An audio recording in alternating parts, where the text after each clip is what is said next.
Dia bilang, aku lihat kamu di sana.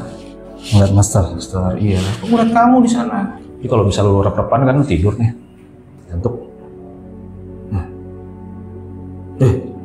Tiba-tiba, bunyi itu basic itu, gitu, kayak plastik ya. Gitu.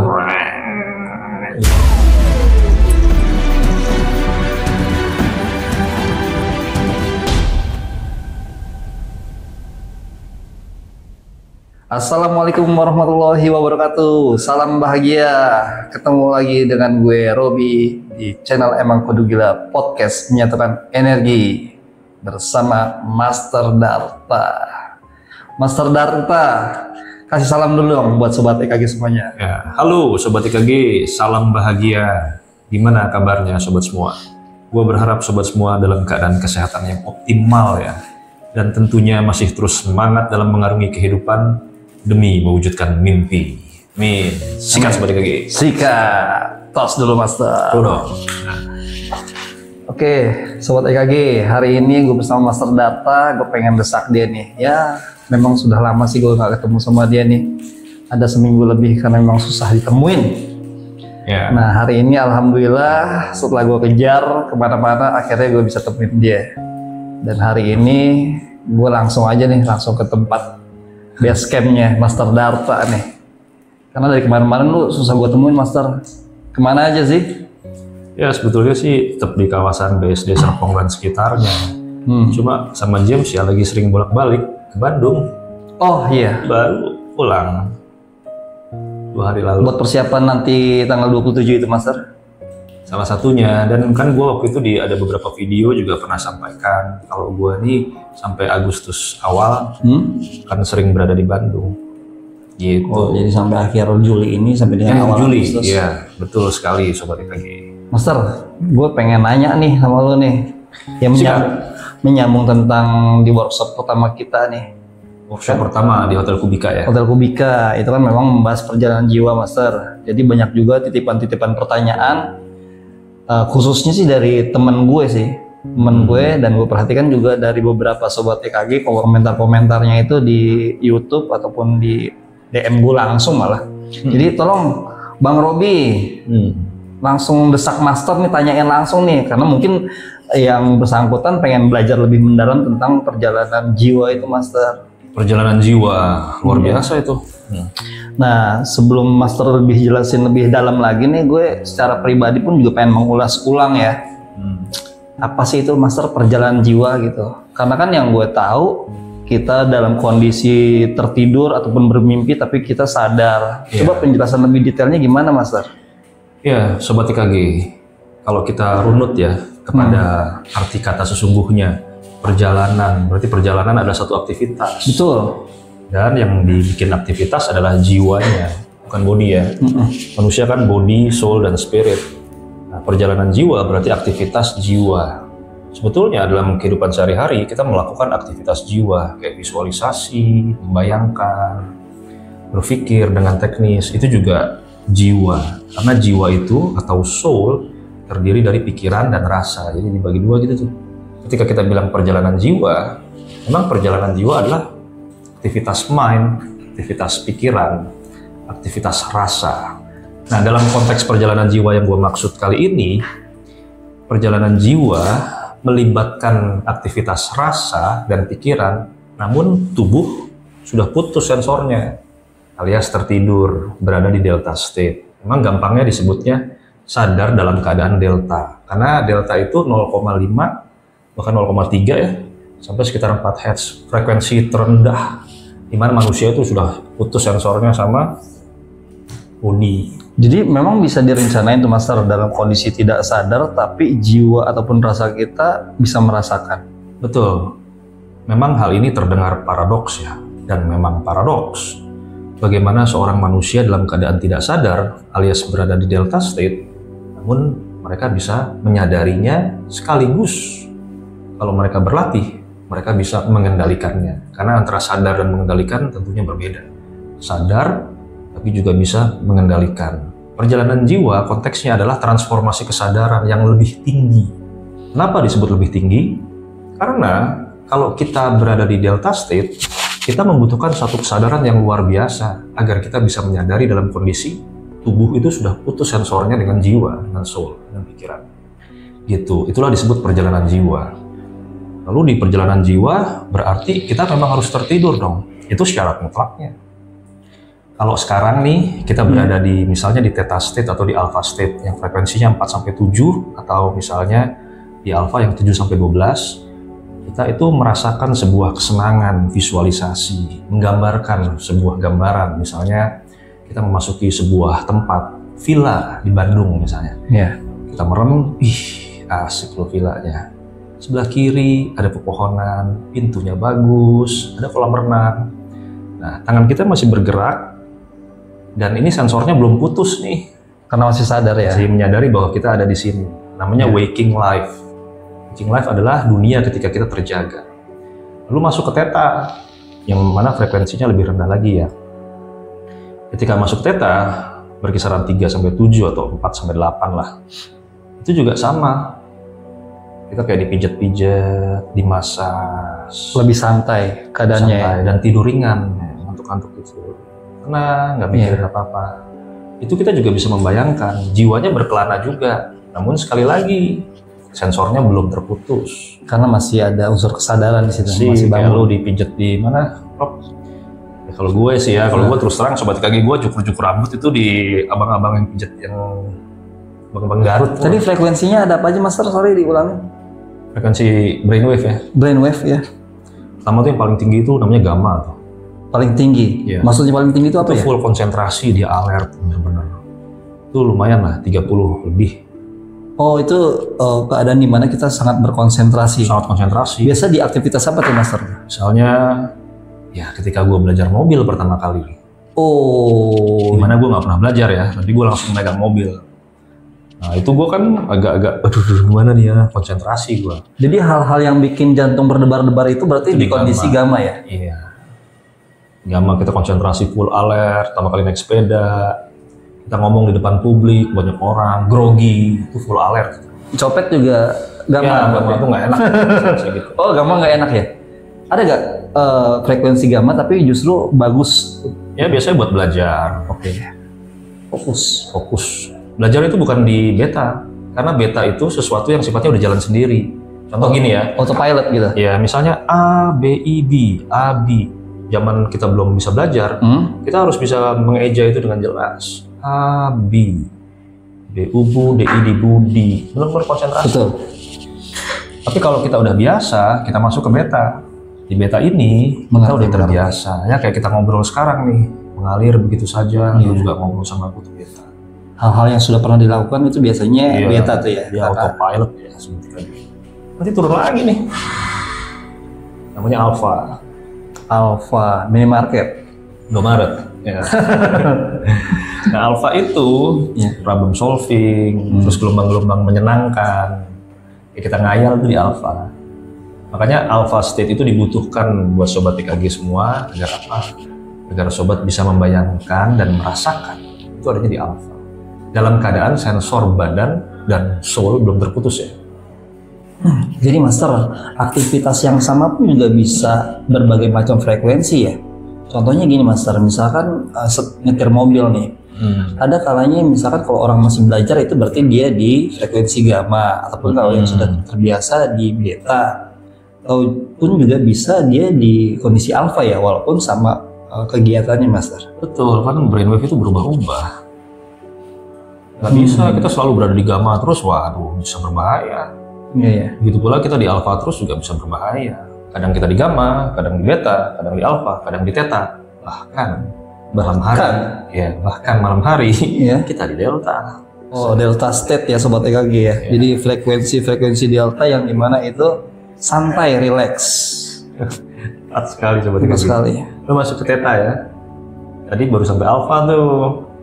Oh, jadi pertama gamma, beta, alpha, superindo. Ini masternya ini ngekiin nih sobat EKG nih. Ditanya benar-benar. Superindo hypermart. Habis dari hypermart Carrefour yang udah nggak ada. Coba Master diulangin lagi Master untuk tingkatan frekuensi itu yang pertama gamma. beta, alfa, theta. Theta kan yang santai, yang apa kayak seperti dipijit-pijit ya, relax. Ya tenang, habis itu baru ke delta. Delta tuh sensor itu udah putus, alias tidur lelap. Melap, ngorok nggak tuh Master? Itu tergantung tuh sama orang. Kalau ngorok bangunin. Kalau ngorok bangunin. Nah, bangunin. Bisa suruh tidur lagi nggak apa-apa. Nah, jadi sadar di delta adalah perjalanan jiwa. Terus kalau sadar berarti kita bisa mengetahui sebuah kesadaran dong di sana. Iya, berarti ada sebuah alam dong di sana. Betul, makanya gue selalu menyebutnya realm. Realm perjalanan jiwa.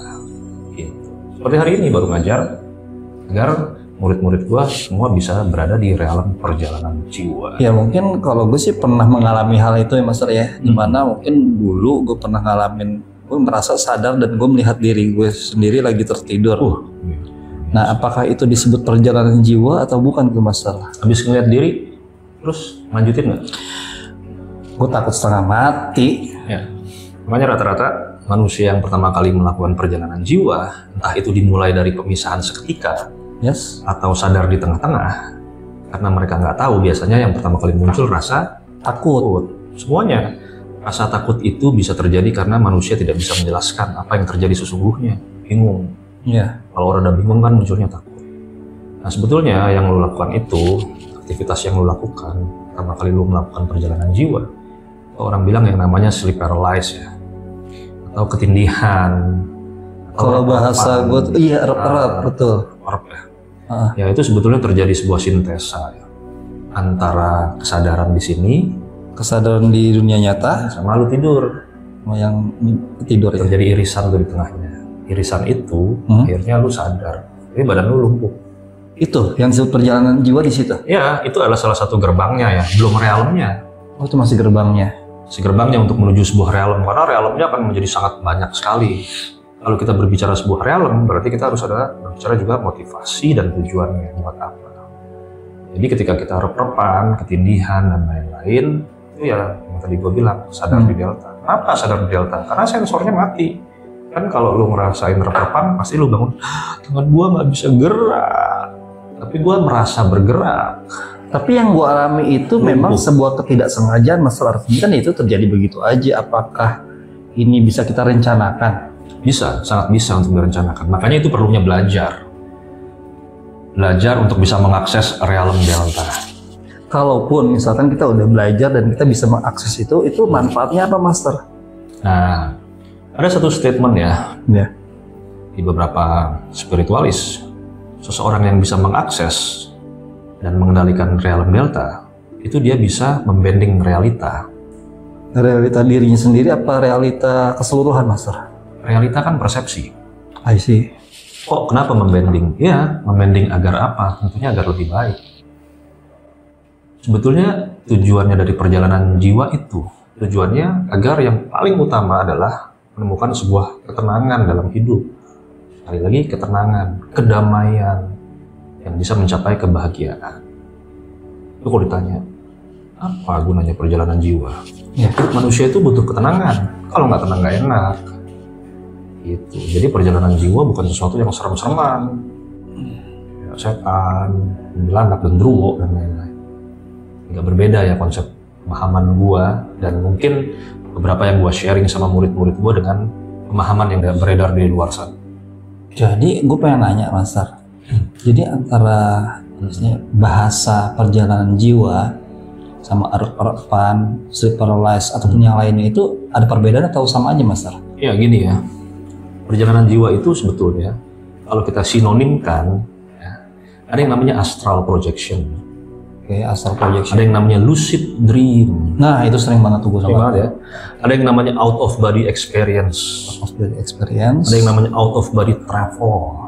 Out of body travel. Ada yang namanya NDE, near death experience. Oh, serem banget tuh kedengarannya itu. Ada yang namanya raga sukma. Raga sukma.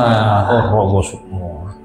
Nah, dari beberapa contoh itu apa perbedaannya, Master? Nah, sekarang kita harus juga tahu kembali lagi kepada sebuah diksi yang dirangkai menjadi sebuah kata-kata. Iya. Rangkaian kata. Perjalanan jiwa tadi udah gue jelaskan, Bro. Betul. Lalu ada lagi yang disebut astral projection. Nah, di sini banyak sekali yang miss ya. Jadi gini, kalau lu lihat bintang, itu indah kan, bagus. Bahkan bintang itu ya di mitologi, di cerita dongeng dan lain-lain itu dipersepsikan adalah sebuah harapan. Makanya ada bintang Kejora, ya, Pinocchio aja Geppetto, pertama kali dia berdoa, dia ngeliat bintang tuh, itu bintang pertama yang turun ke bumi, kita mau berdoa. Lalu ada lagi di Peter Pan, bintang lagi. Makanya bintang itu sesuatu yang positif dalam konteks-konteks yang memang ada kehidupan manusia. Astral itu asal kata dari astrum, yang artinya bintang. Bintang. Jadi yang gue denger di luaran sana, kalau kata-kata dengar kata astral itu sesuatu yang goib. Ya karena disamain sama makhluk astral. Makhluk astral, makhluk bintang harusnya dong. Ya kita didoktrin dan dikasih terus, makhluk astral begini, jadi lama-lama kita takut juga.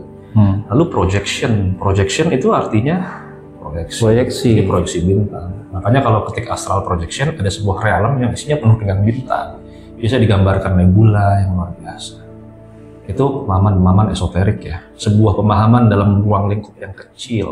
Yang harusnya nggak menakutkan kan kalau betul. Bahasa astral projection. Namun, itu. Kembali lagi, karena astral projection itu diasosiasikan dengan simptom, gejala-gejala nggak enak pertama kali keluar dari tubuh, which is itu pemisahan seketika, seperti yang tadi bilang, rep-repan. Jadi kalau misalnya lu rep-repan kan tidur nih, ngantuk. Tiba-tiba bunyi itu basic itu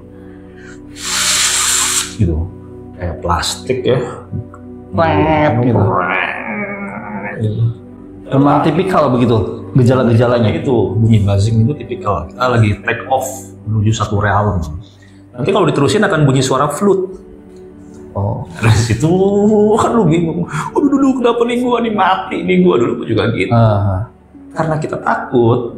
Rasa takut itu nggak bisa dijelaskan, akhirnya muncullah sesuatu yang berasal dari alam bawah sadar yang kita lihat di bumi ini, yang sudah didoktrin dari kecil, kuntilanak, genderuwo, dan karena itu dari doktrin-doktrin yang sebelumnya kita dengar ya. Ketika makhluk astral itu diasosiasikan dengan kuntilanak, agak berbeda karena kuntilanak itu punya rambut dan pakai baju warnanya putih. Terus? Berarti kan makhluk bumi dong. Wah, ada kuntilanak tuh dia megang gua takut. Bisa jadi 3, lu bangun, lu terusin, atau lu tidur lagi. Kalau gue biasanya bangun, maksa untuk bangun, dan itu kan sangat melelahkan dan capek. Bisa kepala pusing, nafas ngos-ngosan, jantung berdebar. Pasti. Dan lu akhirnya bercerita sama James, tadi malam gue liat kuntilanak, serem banget. Dan James bilang nggak ada itu, enggak, benar. Siapa yang bisa memvalidasi itu? Hanya diri lu. Dan itu hal yang nyata menurut lo. Makanya paradoks. Sesuatu yang tidak bisa dibuktikan, tapi itu bisa dirasakan sama setiap individu. Itulah sebabnya DKG gue selalu bilang, jangan terlalu sombong sama sesuatu yang tidak kelihatan. Hanya saja kau tidak melihatnya, bukan berarti itu tidak ada. Nah, itu juga berlaku sebaliknya. Hanya saja kau melihatnya, bukan berarti itu ada. Itu ada. Nah, contoh ini, kita agak sedikit gila ya seperti kayak ini ada nih, ya.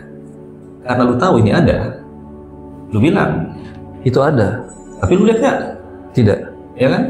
Nah, kalau orang-orang trik sulap, ya misalnya begini, ada di sini, dia bilang ini ada, ada kan? Tapi ternyata ini nggak ada, ya itu paradoks, sama aja kayak gitu. Makanya visualisasi itu membutuhkan sesuatu yang nggak ada agar menjadi ada di sini. Begitu pula sebaliknya. Sesuatu yang misery, yang nggak enak, misalnya lu sakit, atau lu dalam keadaan sulit, lu juga harus menganggap bahwa itu nggak ada secara visualisasi. Itulah sebabnya di EKG diajarkan aku dan saya. Biar kita bisa membedakan gitu. Betul. Nah, Master, kan juga artinya gue merasa gue pernah melalui perjalanan jiwa ataupun pernah merasakan perjalanan jiwa itu, Master ya. Dan gue rasa pun juga banyak teman-teman gue ataupun saudara-saudara yang lain juga pernah bercerita hampir sama gitu. Iya. Apa sih perbedaannya, Master, orang yang pernah mengalami perjalanan jiwa sama orang yang bisa mengalami perjalanan jiwa, Master? Nah, ini pertanyaan yang luar biasa ya. Kalau gue sinonimkan, semuanya hampir sama karena gejala, roman, dan take off-nya itu sama semua memang begitu. Jadi kalau orang mengklaim raga sukma dan lain-lain, gue akan bilang bahwa memang gejalanya semua sama. Ketika pemisahan seketika dimulai dari buzzing lah, tubuh yang tidak bisa bergerak, dan lain-lain. Nah, orang yang pernah melakukan perjalanan jiwa, menurut gue bukan orang yang spesial. Biasa aja. Katanya perjalanan jiwa itu spesial, Master. Ya betul, tapi kalau yang pernah saja itu bukan spesial. Tapi orang yang bisa melakukan perjalanan jiwa, itu orang yang spesial. Jadi sama kayak orang lucid dream. Orang bilang, saya tadi malam lucid dream loh. Gak ada yang spesial dari situ, sama sekali gak ada. Karena 10 orang, 8 orang pasti pernah mengalami lucid dream dalam hidupnya. Betul. Jadi nggak ada sesuatu yang spesial. Tapi orang yang bisa lucid dream itu orang yang spesial. Kenapa? Karena dia bisa kembali ke sini, balik lagi ke sana, kembali ke sini, balik lagi ke sana. Karena dia bisa. Contoh kayak misalnya naik mobil. Iya. Semua orang pernah naik mobil. Pernah. Tapi nggak semua orang bisa mengendarai di sirkuit. Itu butuh keahlian yang luar biasa. Oh, ini lebih ke ahlinya ya? Iya, semua orang pernah naik mobil, sama kok. Bahkan James sendiri naik mobil setiap hari sama gue. Itu kan skill kita beda. Iya. Kan? Tapi orang yang bisa mengendarai mobil itu orang yang luar biasa, apalagi di sirkuit. Di Sentul ya. Nggak nabrak lagi. Terus jadi semua orang bisa belajar tentang perjalanan jiwa ataupun menjadi ahli, Master? Nah, kembali lagi ya, semua itu yang dipelajari ya. Dengan repetisi, sebuah ketekunan, kegigihan, dan sebuah rasa di dalamnya, pasti kita akan menjadi masternya. Master mengajarkan orang-orang itu? Ya, jadi emang gua juga sampai sekarang masih ngajar di perjalanan jiwa. Setiap harinya, ya sama lah, sampai hari ini kan lu ngedesak gua kan, ngajar perjalanan jiwa. Ya lah, kayak lu belum pernah, dia juga praktisi sobat kali. Dia juga bisa. Terakhir lu kemana? Paris. Ya, Paris kan. Ya mungkin buat sebagian orang begitu Robi cerita, tadi malam gua ke Paris nih, tadi siang. Pasti orang lain akan menganggap itu halu kan. Betul. Ini sobat IKG. Kalau setelah kita dari realam perjalanan jiwa, lalu kita kembali ke waking life, terus kita bilang aduh, itu akan berasa seperti mimpi. Karena kata aduh itu menjabarkan bahwa kita nggak bisa balik lagi ke sana. Tapi kalau lu bisa bolak-balik, lu nggak akan bilang aduh. Contoh James, cerita nih sama gua lagi jalan di mobil. Dulu ya, besar malam ya, gua mimpi loh, ciuman gitu ya. Ini gua mah padanya aja ya. Nyesel banget gua bangun lagi kayak gitu. Lalu gue bilang, kenapa kamu menyesal? Itu kan cuma mimpi. Tapi mimpinya sadar, gue berasa banget bibirnya, katanya gitu. Ini gue lagi agak batuk ya, sobat kaki. Jadi nahan perut saya. Terus gue bilang, kalau cuma mimpi, abang menyesal. Ya enggak? Kenapa lu menyesali? Penyesalan itu terjadi karena lu berpikir lu tidak akan bisa kembali lagi ke sana. Betul. Lu gak bisa kembali turn back time. Jadi nanti gue bisa begini karena master data sobat kaki. Jadi gue bisa kapan aja bisa balik lagi ke yang ataupun menyambung. Iya, makanya lagi enak-enak begitu bangun jangan diputus, lanjutin. Namanya re-entry. Nah, itu susah kalau yang belum terlalu ya, susah. Tapi kan makanya perlu belajar. Kalau sobat IKG belajar, pasti sobat IKG bisa re-entry. Dulu James juga begitu. Akhirnya dia terus dia lagi asik banget gitu kan. Akhirnya dia berpikir, iya ya, saya menyesal karena saya nggak bisa kembali lagi menurut saya. Lu gue bilang, lu bisa kembali lagi ke sana jika lu mau. Master, tolong dong kasih tahu dong nih para sobat EKG juga pengen tahu nih tips dan triknya nih supaya bisa kembali lagi ke realam sana, Master. Ya, jiwa itu ketika di delta memang sulit dikendalikan pada awalnya ya. Kalau sadar, karena mimpi itu bisa jadi mimpi yang menurut kita nggak sadar, tapi ketika kita bangun kita bisa mengingatnya. Iya, itu hal yang sangat aneh. Tapi pun juga bisa mengingatnya dalam tempo yang nggak berapa lama. Mungkin hari ini setelah dia bangun dia ingat. Tuh. Nah makanya gini sobat IKG. Orang bilang perjalanan jiwa itu ketika kita tidur, misalnya dari jam 1 tidur, bangun jam 8 pagi, perjalanan jiwa berada di tengah. Menurut teori gua nggak di situ.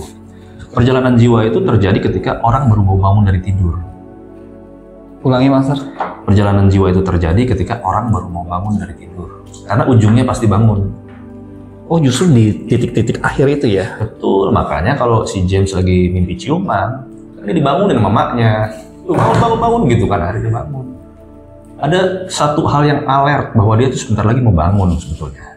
Dan dia mendapatkan satu kenikmatan itu di situ tuh. Nah, ketika maknya bilang, bangun.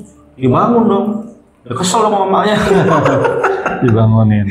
Aduh, mak. Lagi ciuman. Ya. Terus lagi. Begitu dia coba berkali-kali. 3, 2, 1. Kagak bisa masuk lagi. Caranya adalah melatih. Nah, isunya apakah kita tahu pada saat kita melakukan hal yang seperti itu, kita tahu hari itu kita mengalami perjalanan jiwa. Atau misalnya James lagi lari-lari ke Jepang, lagi asik-asik nih, tiba-tiba dibangunin. Kan pertanyaannya, loh Master saya kan nggak tahu kapan saya berada di Jepang, kapan enggak. Yeah. Makanya mimpi itu tidak akan pernah ada waktu awalnya, juga tidak akan ada waktu berakhirnya kan gitu kalau mimpi ya. Yeah. Saran gua ketika dia udah masuk ke beta nih, dari delta, lalu ke theta, lu mau ke alpha, kan ada urutannya, orang nggak langsung ke gamma, tapi begitu cepat sehingga tiba-tiba di gamma. Apalagi kalau disiram air. Waduh. Begitu udah cek gitu disiram air, yang pertama harus dilakukan, kita masih ada rasa ngantuk tuh sebetulnya. Masih membawa sebuah real mengantuk, sensornya masih ya mungkin masih adalah 20%. Dari situ, kita langsung tukar badannya, pindah. Jangan berada di tempat yang sama. Pindah, set, kepalanya dudukin ke bawah. Terus bayangkan pusaran air. Pusaran air dibayangkan. Ini bisa teknik ya? Ini teknik ya. Lama-lama hilang tuh. Muncul lagi di tempat yang sama, tapi yang nyium genderuwo. Ini udah pada fokus aja dasar ini. Enggak, muncul lagi di tempat sama, yang nyium, dia lagi gitu. Kalau yang muncul genderuwo, bilang, saya adalah masternya, rubah aja. Gitu, langsung aja kita switch ataupun kita ganti ya, proyeksi kita ya. Makanya Sobat IKG, ada satu keterangan ya, atau statement. Dibilang di situ bahwa jika kita bisa melakukan lucid dream, sadar di mimpi, itu kita bisa mengendalikan apa saja, bisa mengontrol katanya, dan bisa menciptakan pula karena kita sadar di sana. Namun kenyataannya, ya sorry to say Sobat IKG, menurut gua tidak semudah itu. Nggak semudah itu, lu juga ngalamin kan, pertama kali lu bilang Ferrari, nggak langsung muncul. Enggak. Tapi biasanya orang yang pertama kali accidental, gua ada di sana, pernah ya. Yang namanya orang pernah itu, dia bisa langsung menciptakan dan mengendalikan. Tapi untuk yang kedua, ketiga kali akan lebih sulit, jauh lebih sulit. Pertanyaannya kenapa? Karena sudah mulai berpikir. Karena yang pertama tuh dia nggak mikir. Nah, kalau sudah mulai berpikir, berarti kita harus juga menurunkan kadar pikiran kita di sana. Semakin kita banyak berpikir di sana, semakin kita nggak bisa apa-apa. Artinya akhirnya kita kembali lagi bangun. Bukan yang di sana pun juga kita harus mengakses kesadaran kita supaya menjadi apa yang kita inginkan juga di sana. Betul, kesadaran kan rasa. Makanya di sana, just do it. Kayak motonya Nike. Itulah sebabnya di beberapa teori lucid dream, kita disarankan untuk menulis agenda, Rob. Jadi kalau kita ke sana, 1, mau terbang ke Jepang, 2, bertemu mantan, 3, bertemu dengan teman-teman. Kenapa ditulisnya di sini? Iya. Kenapa itu? Kenapa nggak di sana? Iya. Biarkan di dunia ini dia berpikir, masuk ke subconscious, menjadi proyeksi di realm perjalanan jiwa. Jadi, kalaupun misalkan kita sudah bisa melakukan perjalanan jiwa, manfaatnya di sini tuh apa, Master? Nah, ini bisa banyak banget. Soalnya gue udah bikin juga ya di website Emang Kudu Gila ya, di kategori perjalanan jiwa, Sobat IKG. Salah satunya adalah perjalanan jiwa itu adalah kembali lagi ya ke sebuah ketenangan, bukan setan-setanan ya. Iya. Kalau manusia bisa tenang, otomatis dia mampu mewujudkan Kekayaan. Itu Sobat IKG. Wah, luar biasa. Makanya ketenangan itu sangat dibutuhkan dalam hidup manusia. Jadi urutannya tenang dulu menjadi kaya, apa menjadi kaya dulu untuk tenang? Banyak yang kaya, Rob. Banyak yang kaya? Banyak tuh yang pada sekarang diperiksa. Oh, ini gue tahu berarti artinya belum tentu yang kayak itu tenang. Belum tentu, dia nggak bisa tidur malamnya. Makanya kekayaan itu tidak hanya dari sisi material level, tapi body, material, soul tadi ya, yang terdiri dari 2 rasa. Makanya perjalanan jiwa. Dan satu lagi spirit. Spirit itu artinya apa, Rob? Semangat. Makanya lu harus punya spirit dong, gitu ya. Harus punya semangat. Semangat untuk meyakininya, semangat bahwa ini pasti bisa jadi. Kalau 3 hal itu ada, kita benar-benar menjadi orang yang kaya. Udah duitnya banyak, tidur nyenyak, lalu kita selalu punya keyakinan akan hidup harmonis, jalannya bareng. Wangi dong, Master. Wih, luar biasa. Tapi ada juga, Master, spirit yang bau. Apa tuh? Spirit bahasa kaget. Iya betul juga. Bukan waktu gua di mana? Jawa ya. Itu Sprite itu spirit loh. Oh iya, Sprite. Kalau zaman dulu tuh, apa mobil lah? Mobil apa? Mobil apa sih? Oh iya, Mobil Sprite. Sprite apa ya? Sprite minuman Sprite. Itu. Iya. Zaman dulu tuh Sprite itu dibilang Sprite. Sama aja subscribe dia subrek. Master, kalaupun misalkan orang ataupun teman-teman ataupun sobat EKG semua pengen belajar perjalanan jiwa itu butuh waktu berapa lama sih? Ya sama kayak orang sekolah, dari 1 SD ke kelas 6 itu kan 26 tahun. Cukup lama. Tapi kembali lagi, mau nggak? Makanya gue akhirnya mengkreasikan sebuah silabus atau kurikulum dari level 1 sampai level 10. Dari mulai pengenalan sampai menjadi master. Memang harus bertahap, Master. Harus dari awal ataupun dasar dulu. Iya, kayak lu ngajarin gua mobil, masukin kompleknya yang benar, ayo lepas. Semua kan ada waktu, bukan proses ya. Waktu yang di dalamnya ada proses. Tapi mungkin setiap orang pun juga tentatif kali artinya. Setuju. Karena banyak sekali ya. Mungkin ada lebih dari 12 orang kayaknya. Lebih lah. Itu menelpon gua konsultasi secara online. Kan gue buka konsultasi di website Emang Kudu Gila ya. Kan konsultasi EKG itu bisa apa aja, terserah, bebas. Mau sekedar ngobrol, mau curhat, bebas-bebas aja. Dark side kayak sekalian aja sampein. Karena kan kemana-mana juga. Ya, telepon. Banyak banget. Tolong saya, Master. Nah, saya selalu nyasar tiap malam ketika saya tertidur. Kadang di tengah laut, kadang saya ada di hutan. Awalnya dia bilang kadang di hutan, kadang saya di genteng. Tapi ketika dia bilang di tengah laut, gue langsung tahu bahwa itu terjadi di sana, di realm. Namun, orang itu merasa terganggu. Terus buat sebagian orang akan berpikir, iya lalu mimpi gitu aja sampai keganggu. Tapi itu bentuk satu psikologis ya, yang nggak bisa, memang dia akan terganggu dalam relay. Lalu pertanyaannya, sebetulnya kamu mau menuju kemana? Ada sebuah tempat. Tolong saya agar saya tidak menyasar. Bahkan ketika bangun tidur dia harus bisa menghafal dulu nih situasi rumahnya. Karena dia hampir tidak bisa membedakan yang di sana dengan yang di sini. Gitu. Ada juga yang nelpon atau yang bertemu gara-gara selalu mimpi buruk. Mungkin dulu dia pernah mengkonsumsi banyak obat sehingga setiap malam terinduksi jadinya mimpi buruk. Jadi ternyata ada aja ya orang-orang yang memang dia selalu sering ataupun mengalami hal-hal seperti itu, Mas Reh. Entah itu mimpi buruk, artinya mungkin sering. Iya, karena gini, ketika dia masuk dan bertemu dengan psikolog dalam sisi pemahaman jiwa, dia tidak mengerti realam sana. Apa yang harus dilakukan? Kan seorang psikolog nggak bisa masuk ke mimpinya dia. Iya. Nah, dalam konteks konsultasi dengan gue ketika itu, gue memberikan satu tips dan trik ketika kita sudah berada di sana. Jadi seorang mimpi buruk, anak kecil, ibunya datang. Anak saya selalu mimpi buruk dan itu mengganggu kerap kali dalam umur hidupnya. Kasihan, maka dia nggak bisa tidur. Kalau tidur dia harus ditemanin, dipegangin, karena takut di mimpi buruk itu. Lalu sudah bertemu dengan beberapa ahli gitu kan, ya, diberikan beberapa nasihat dan lain-lain. Di sini dia tidak pernah bisa menghindari realm sana, karena itu terjadi begitu saja. somehow dia kayak sudah punya ability untuk sampai di realm itu. Berarti dia bisa ya, bukan pernah aja ya, dia bisa dong. Bisa dengan cara tidak sengaja kan, terus dia tidak menyiapkan, tiba-tiba muncul. Kan itu yang nggak enak, dia nggak tahu itu apa. Lalu setelah bertemu ngobrol-ngobrol, pergi itu ke time zone. Iya. Bukan time zone, apa namanya? Hit zone atau apa tuh? Di pedang-pedangan, lightsaber yang Star Wars. Ya mungkin cara ini gila. Lalu gue bilang sama, pegang nih, ntar malam kamu tidur, pegang pedangnya. Kalau kamu nanti ke sana dapat mimpi buruk, pedang ini ada di sana dan kamu bisa tebas.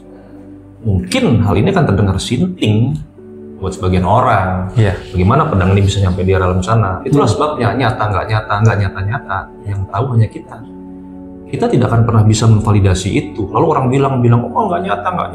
Nggak bisa. Buat dia itu nyata. Kita harus bantu dia agar dia bisa addressing masalahnya. Dia pegang tuh pedang. Terus seminggu kemudian ketemu lagi, masih dalam hal yang sama. Dia masih ketemu monster dan lain-lain.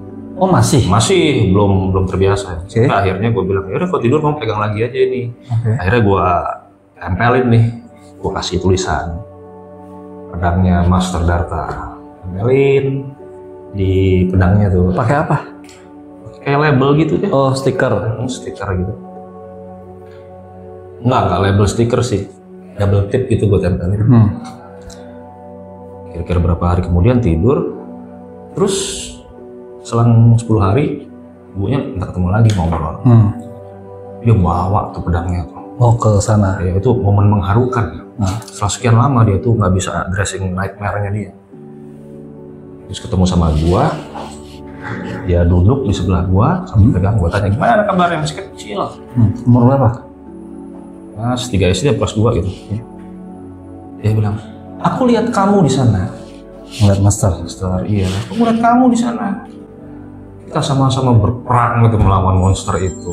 Gitu. Terus dia bilang, dia seneng banget.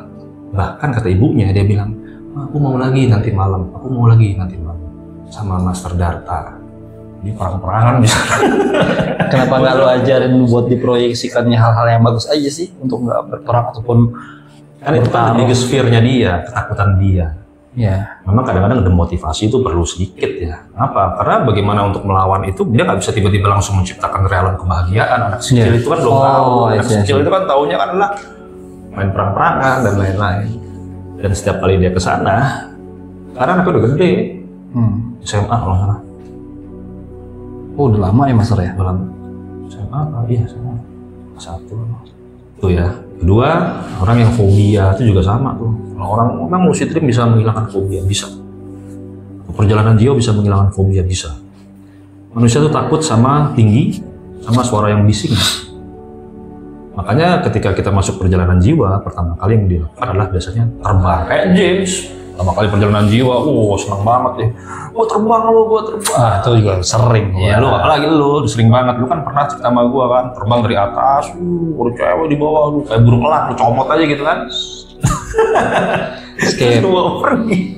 Master, terus kalau misalnya dia fobia sama binatang, contohnya misalkan kecoa lah ataupun cicak yang mungkin menjijikan, itu gimana Master? Bisa, karena di sana itu kita bisa proyeksikan, lalu kita bisa mengadres diri kita, membuat satu persepsi bahwa hal itu adalah hal yang memang tidak menakutkan.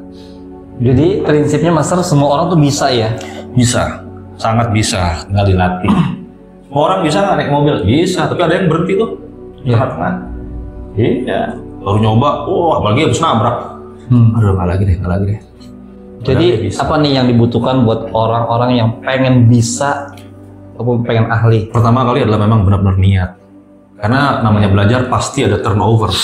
Sama kayak yang dengerin channel EKG juga gitu.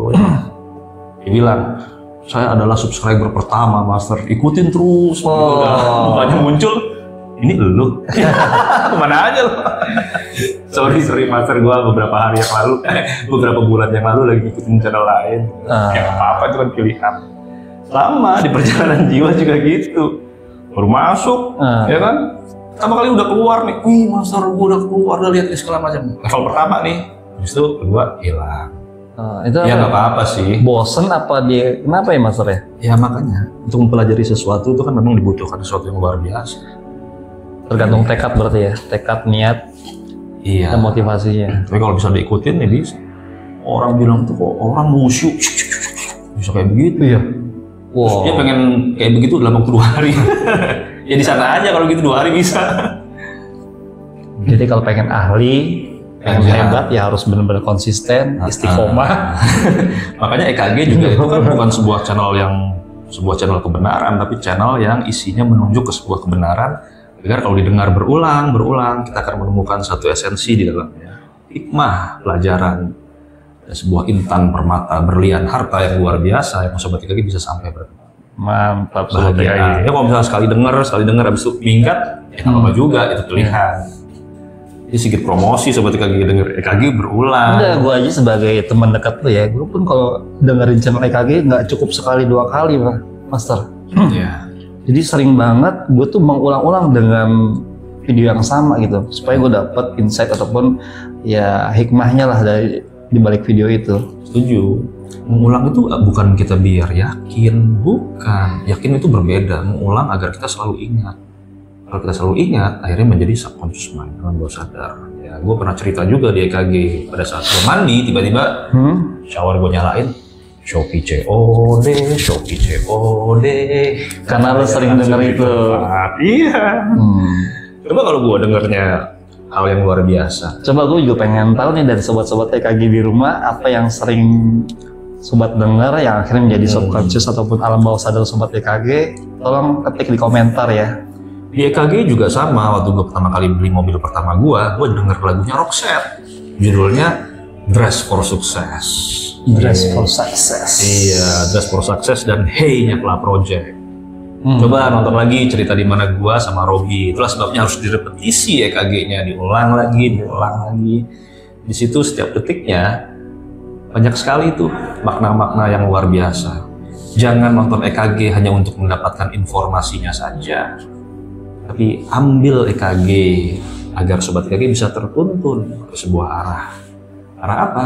Arah ketenangan, kebahagiaan yang luar biasa. Makanya mewujudkan kekayaan dalam ketenangan. Itu enak banget kayak gitu. Wah, gue nggak sabar nih Master nih sampai tanggal 27. Nah, di tanggal 27 juga gue kan bebasin tuh. Iya. Jadi kan gue udah nggak bilang jam 13.00 sampai 18.00 kan. Iya. Bebas aja. Jadi kalau ada yang mau nanya soal perjalanan jiwa, silahkan. Dan kalau ada yang masih belum mengerti mengenai frekuensi, brainwave, ini mah mantap nih nah, silahkan. Ada yang bilang, oh 432, sekarang lagi musim ya 432 ya. Aduh, menurut gue sih itu nanggung deh Master deh, frekuensi 432. 963 aja. Nah, ini karena Robi belajar. Iya. Langsung ke 963. Jadi buat sobat-sobat yang masih pengen penasaran di frekuensi 432 itu, kita langsung lompat ya. Ya, karena itu 440, PSN 432.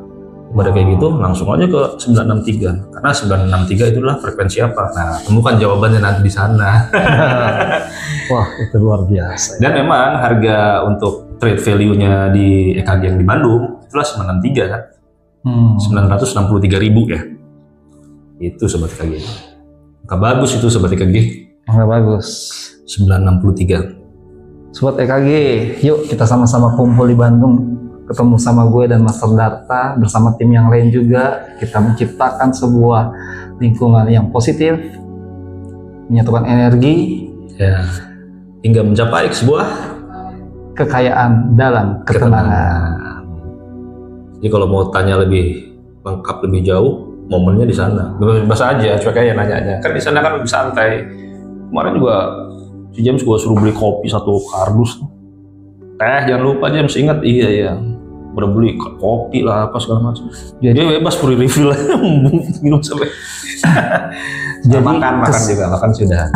Jadi kesempatannya buat sobat EKG semua nanti ya bisa ketemu Master Darta, bisa ngobrol total panjang lama dimulai dari start dari jam 13.00 sampai dengan selesai. Gue harapin sih sobat EKG desak Master sedesak-desaknya gitu ya. Bikin dia sampai baterai energizernya itu habis. Udah. Nah, murid gue Rob, sebentar Rob ya. Waduh, Master. Gimana? Udah. Ini kita close dulu ya. Jadi Master ada kedatangan tamu muridnya. Sampai jumpa sobat EKG semuanya di Bandung. 27 Juli 2024. Ada itu dulu. Terima kasih. Wassalamualaikum warahmatullahi wabarakatuh.